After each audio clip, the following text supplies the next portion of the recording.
Okay, we're back at Competition Engines and we're just here to discuss our C series range of transmissions, so C4 and C10s. So many years, decades, we've been involved in building and developing these transmissions that will go behind a small block Ford.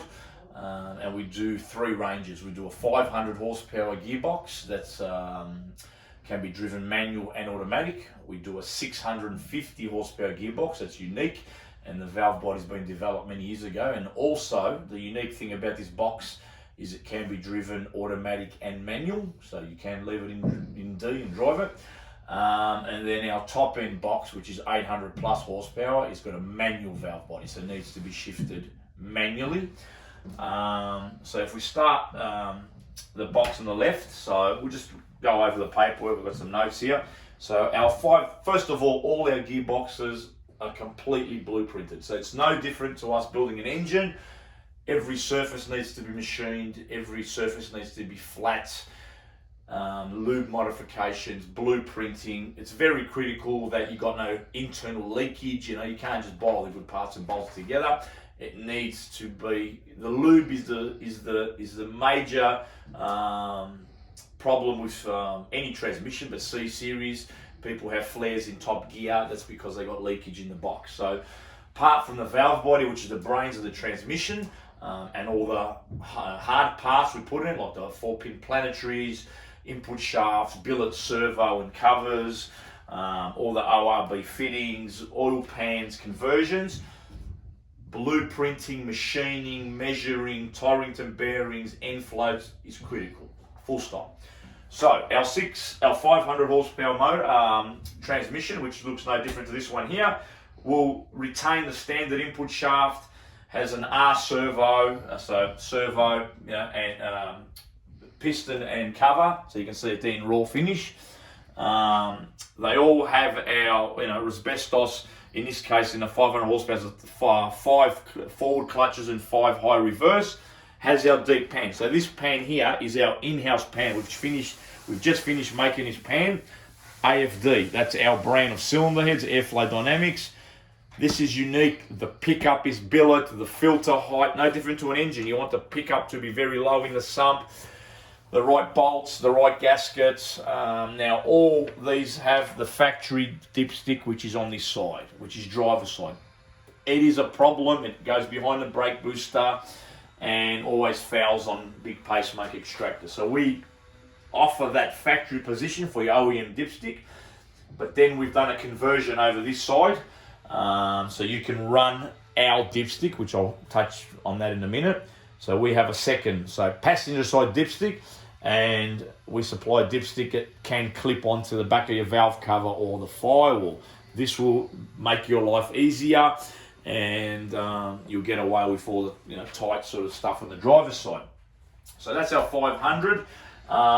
Then we go to our 650, which is this actual box here. Again, like I said, modulator, still automatic and manual. Now that has our 4-pin planetary set. So from the 650 and the 800, we have our 4-pin planetary set. We still retain a standard input shaft, which is not a problem at that level. We use Cohen, so American input shafts. We buy them from Cohen in the USA. Billet servo has 5 forward and 6 high reverse clutches in the next box up, the 650. Modified oiling, as I touched on. Modified valve body, auto and manual. The deep pan, full rebuild, blueprint, all that. And it has 2 custom Torrington bearings in the 650. The 500 does not. Lubrication mods and so on. Okay, so now we'll go to our 800 horsepower box, which is our, best of the range, and we have never had one fail. And they're going, behind 700 to 800 horsepower motors. Potentially we can discuss one for higher horsepower, which this most likely will take, but you need to let the sales guys know. So the 800 is manual, like I said, no modulator. Has a 300M input shaft. So that's our input shaft there, 300M from Cohen. You'll never break that. Very nice unit. Obviously, billet servo, as we spoke, has 5 forwards and 6 high reverse, asbestos band, Modified oiling system, very critical. Full manual valve body with 240 psi, very critical for for applying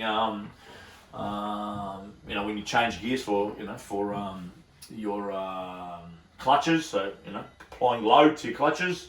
Alloy pan, as we discussed. 2 custom Torringtons, as we discussed with our 650, and lube mods. So basically that has an input shaft and a different valve body compared to our 650. So another thing, you don't have to purchase it. We make a breather kit. So that gearbox, they all come tapped for a 1/8 or a quarter. Some boxes are different MPT plug. So you can buy it with that plug and just put your own breather, or we supply a kit. As you see here, this is just a kit that'll go up and it'll bolt to the back of your valve cover or the back of your firewall or whatever. It comes with a little bracket. You can use it or not use it. That's your little breather. So if you did fill it up a little bit too much oil, it'll spit out, but it won't spray all over the extractors and so on. So that's an option. It's a separate item. It doesn't come with that. Then this, which I'll turn it over slowly. This is our dipstick that we, like I said, convert to the passenger side, Aussie passenger side. So you can purchase that off us. Again, that clips onto the back of a valve cover. And the level is critical. So we're doing all these things for oiling and no different to an engine. You got to run the right amount of oil in the sump. So the level is correct. With the C10, the full mark is 10 mil above the gasket, the pan rail. So the dipstick is correct, so you won't run into trouble with too much oil or not enough oil. So as you can see, all our bolts are zinced, the auto's painted. We try and make them look pretty, have ORB fittings for your cooler lines and so on. So all our stuff, not only is it going to look good, it's got to operate and be blueprint. No different to an engine. You can't just bang an auto together, and everything needs to be measured. Valve body's critical. And yeah, just give the shop a call. Ilya's going to put them on our website and so on to discuss what's in there and pricing and so on. Now we have dozens and dozens of cores. They're hard to get, so these boxes are sold as a changeover, so you need to supply your core. That will be the price.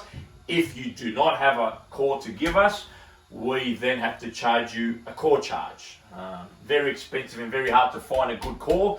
We have many, but we prefer to use your core, and I'm sure you would too. So that's our C series. C4s is pretty much the same scenario, and C10s.